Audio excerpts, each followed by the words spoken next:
Welcome. My name is Andrew Barron, and this is Well, It Depends, the podcast where I address financial decisions that can't be answered by a simple yes or no. In this episode, I ask the question, what to do with an extra $100,000? But before we begin, a short disclaimer. This is being recorded on October 21st, 2024. The contents of this podcast are strictly for informational purposes only, and nothing said should be taken as investment, tax, or legal advice. It's important to consult with a professional before making any financial decisions, as the strategies discussed may not be suitable for you specifically. Getting into it. What to do with an extra $100,000? Well, it depends.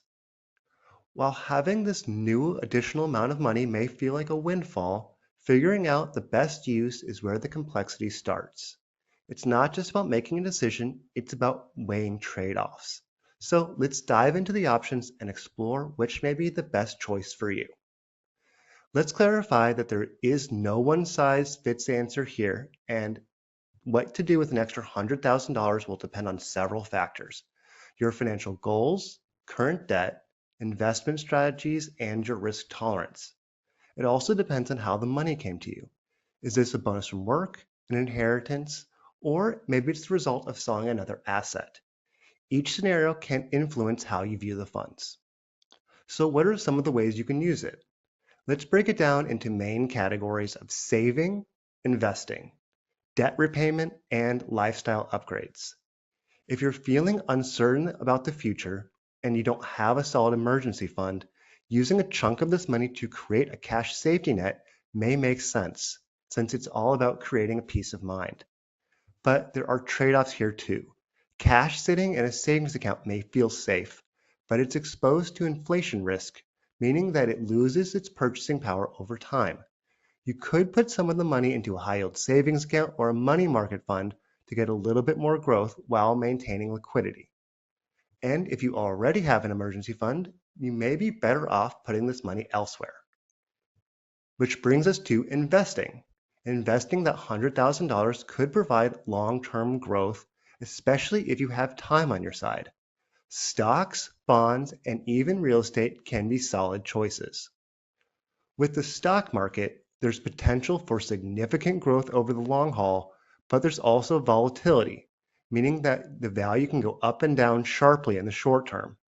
Are you okay seeing your $100,000 become $70,000 in a downturn, even if it may later grow to $200,000 over the next decade? There's also real estate.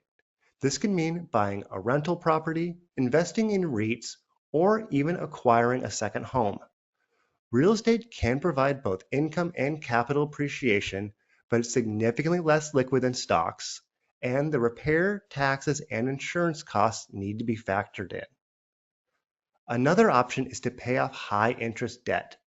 If you're carrying credit card balances or other high-interest personal loans, it's often best to eliminate these first. The effective return, so to speak, of paying off a 20% interest on a credit card is hard to beat the same returns in the market. So, what about low interest debt, like a mortgage? Paying it off early could save you years of interest payments, but it also ties up your assets in something that's easy to access. You'll have to consider your comfort level with debt and whether the opportunity cost of not investing outweighs the psychological benefit of being debt-free. And let's not forget about using some of this money for lifestyle updates.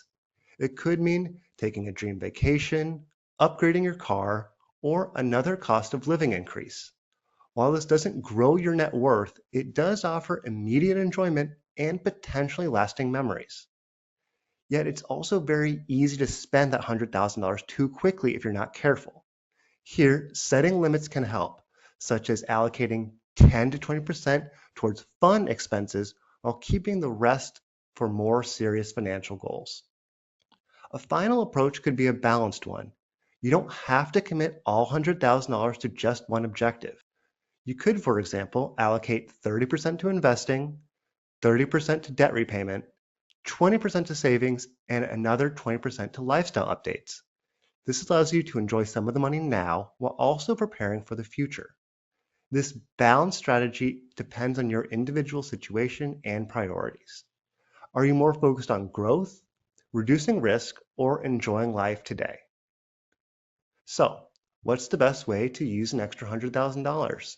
Well, it depends on your goals, your risk tolerance, your existing debts, and even your emotions. The most important step is to have a plan, weigh your options, and align your decision with your financial values.